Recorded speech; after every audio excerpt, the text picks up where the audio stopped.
नमस्कार। लिखित लेखन अभिव्यक्ति विज्ञापन लेखन में आपका स्वागत है। विज्ञापन भी हम इसको उच्चरित कर सकते हैं। वि प्लस ज्ञापन यानी किसी के बारे में विशेष रूप से जानकारी देने वाला। विज्ञापन को देखकर व उससे प्रभावित होकर लोग उस वस्तु को खरीदते हैं। इससे उस वस्तु की बिक्री में वृद्धि होती है और उत्पादनकर्ता को लाभ होता है। टीवी चैनल, समाचार पत्र, पत्रिकाएं, बोर्ड आदि हर जगह विज्ञापन छाए रहते हैं, जिसको आप एडवर्टाइजमेंट के नाम से अधिक जानते हैं।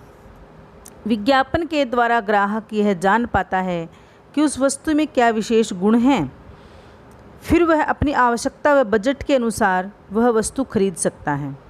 जिस वस्तु का विज्ञापन बनाना हो उसका चित्र रंगीन, स्पष्ट व आकर्षक होना चाहिए। विज्ञापित वस्तु का नाम लोगों को आकर्षित करने वाला होना चाहिए। वस्तु की विशेषताओं के बारे में लिखना चाहिए। तुकबंदी वाली पंक्तियों का प्रयोग करने से आकर्षण बढ़ता है। जैसे कुछ उदाहरण हैं, जल सुरक्षित, जीवन सुरक्षित।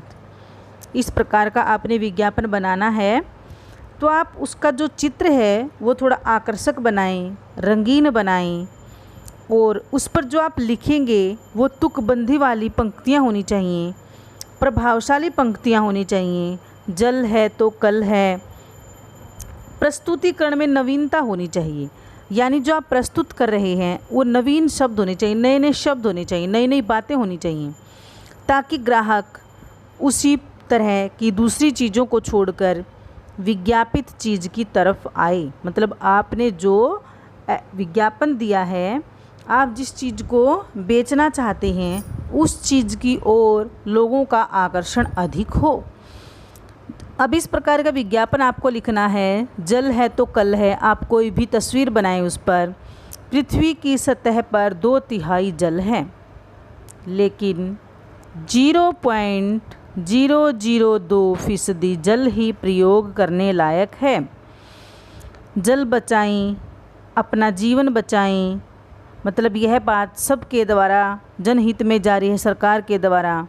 दूसरा उदाहरण है रक्षक हेलमेट। हेलमेट का आपने विज्ञापन लिया, आप हेलमेट बेचना चाहते हैं तो उसकी पिक्चर आप उस पर छापें और आप बहुत सी बातें उसके बारे में लिख दें। धमाका, लुभावने वाला शब्द होगा एकदम से। क्या हो गया भाई?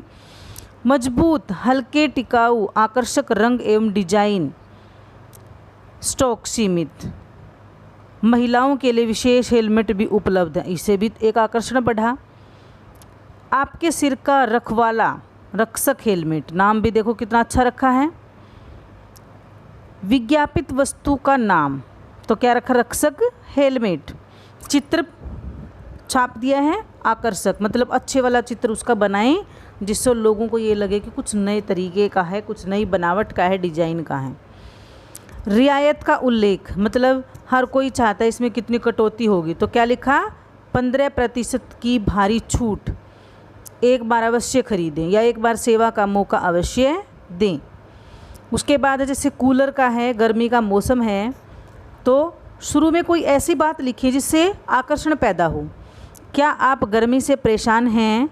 पेश है आपके लिए ही कूल इंडिया कूलर्स। देखो, कूल इंडिया, जो पूरी इंडिया को कूल कर दे, पूरी इंडिया में जो ठंड पहुंचा दे।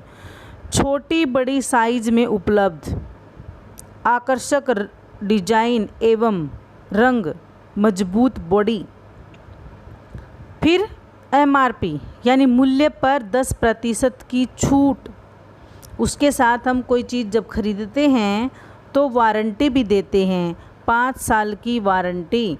मतलब उसमें कोई टूट फूट हो जाए, मशीन में कोई उसमें समस्या हो जाए, वो जल जाए, तो उसकी वो जिम्मेदारी लेते हैं कि उसको वो ठीक करके दे देंगे। तो इस प्रकार के जो विज्ञापन हैं आकर्षण पैदा करते हैं। और आपने भी जो विज्ञापन बनाना है वो इसी प्रकार का बनाना है। उसके बाद एक उदाहरण और ले लेते हैं जो हर बच्चे का चहेता है, हर बच्चों को पसंद है। स्मार्ट मोबाइल की दुनिया में धमाका। अब देखो कैसी अट्रैक्टिव पंक्ति है। 32 pixel camera, 12 GB RAM, 256 GB memory, 24 घंटे दुनिया आपकी मुट्ठी में, मतलब दुनिया की कोई भी खबर आप इस पे ले सकते हो। अधिक जानकारी के लिए संपर्क करें टेलीस्मार्ट क ख ग रोड अजबनगर। यहाँ पर आप फ़ोन नंबर लिखेंगे, मतलब कोई भी एड्रेस, कोई भी पता आप लिख सकते हैं अपना। मान लो आपने किसी चीज़ की एडवर्टाइजमेंट करनी है, आपने किसी चीज़ का विज्ञापन भेजना है, तो आप अपना पता लिखेंगे, अपना मोबाइल नंबर वहाँ पर लिखेंगे। तो बच्चों, इस प्रकार से आपको लिखना है विज्ञापन लेखन। वो किसी से संबंधित भी हो सकता है। कुछ बातें आपने उसके लिए ध्यान रखनी हैं, जैसे उसका चित्र रंगीन एवं स्पष्ट होना चाहिए, और जो नाम है वो इतना अट्रैक्टिव होना चाहिए, इतना आकर्षित करने वाला होना चाहिए कि जिससे लोग उसको देखते ही कुछ न कुछ, हाँ इसमें कुछ विशेष बात है, आकर्षण पैदा हो जाए। और जिस वस्तु का आप विज्ञापन कर रहे हैं, दे रहे हैं, उसमें कुछ नवीन चीज़ होनी चाहिए, कुछ अलग विशेषता होनी चाहिए औरों से, उसमें भी होनी चाहिए और आपके विज्ञापन करने के तरीके में।